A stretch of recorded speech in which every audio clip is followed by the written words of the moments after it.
Goedenavond, welkom bij Omroep Zeeland in dit Pinksterweekend. Dit is het Zeeuwse nieuws van deze zaterdag, de 18e mei.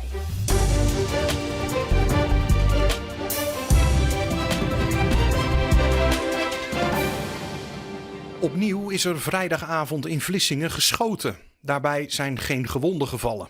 De politie heeft onderzoek gedaan in de omgeving van de Singel, de Van Dishoekstraat en de Paul Krugerstraat. Nadat rond 9:30 een melding was binnengekomen dat er knallen zouden zijn gehoord. De politie heeft een auto met een kapotte ruit in beslag genomen voor onderzoek en roept getuigen op om zich te melden.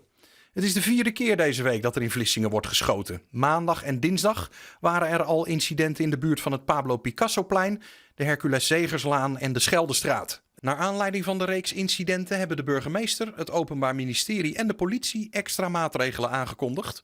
Er komen onder meer matrixborden, extra surveillances en auto's kunnen willekeurig worden gecontroleerd. Zo klinken de motoren van ongeveer 80 oldtimer trekkers. Eens per jaar komen ze bij elkaar voor een rondrit. Dit keer in de zak van Zuid-Beveland. Ja, een mooie stoet tractor, hè? De trekkers zijn minstens 50 jaar oud. Vorig jaar reden ze nog door de Westerschelde-tunnel. Dit keer was het verzamelpunt bij het Trekkermuseum in Nisse, dat 's ochtends om 9:30 het epicentrum van trekkerliefhebbers werd. Nou, ik ben fan van een Lans Bulldog natuurlijk. Je hoorde maar op de achtergrond dat boem, boem, boem, boem. Nou, dat is echt, als die gas geven, ja, dat is magnifiek. De rondrit is tegelijkertijd een tentoonstelling. Langs de weg staan ook geregeld wat toeschouwers. Tussen de stoet zitten trekkers van allerlei soorten, kleuren en maten. En ook deze. Ja, Van Dieselros, bouwjaar 1955, 1 cilinder, luchtgekoeld. Je knapt je materiaal op en om het dan te laten zien aan de mensen, dat is gewoon fantastisch. En zelf gewoon genieten. En genieten doen ze zeker. Maar dit jaarlijks uitje blijkt ook nog eens ergens goed voor. Oude motoren, oude trekkers, gewoon dat het nog in stand kan blijven. En daar doe je met z'n allen je best voor om dat je in stand te kunnen houden. Prachtig is dat. Wat wil je nog meer met allemaal die monumentale trekkers? Schitterend.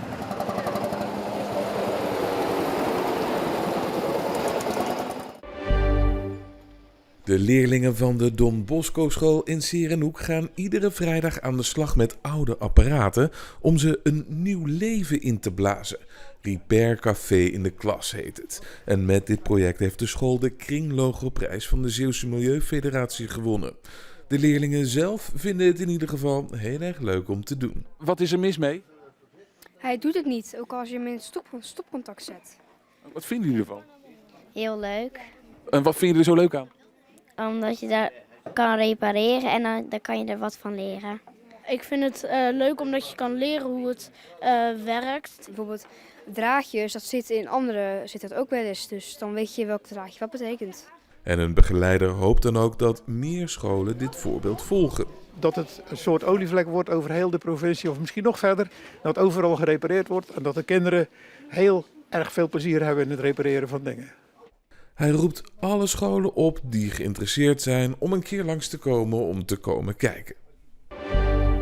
Bij een aanrijding op de Deltaweg bij Wilhelminadorp is zaterdagmiddag een licht gewonde gevallen. Bij een kopstaartbotsing reed een Duitse auto achterop een Nederlands voertuig. Vanwege het ongeluk en de drukte op de weg met Pinksterverkeer stond er enige tijd een file tussen Goes en Zierikzee.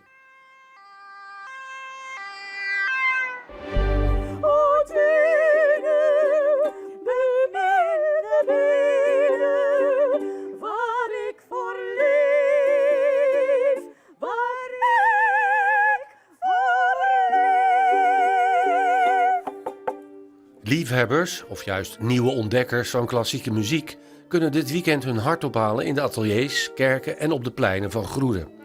Daar wordt namelijk het Hoogtijfestival gehouden.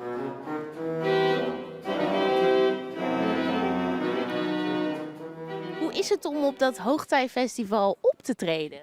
Hartstikke leuk. Ja, zeker heel leuk. En we zijn vroeger best wel veel in Groene geweest. En aangespoeld hier aan het strand natuurlijk.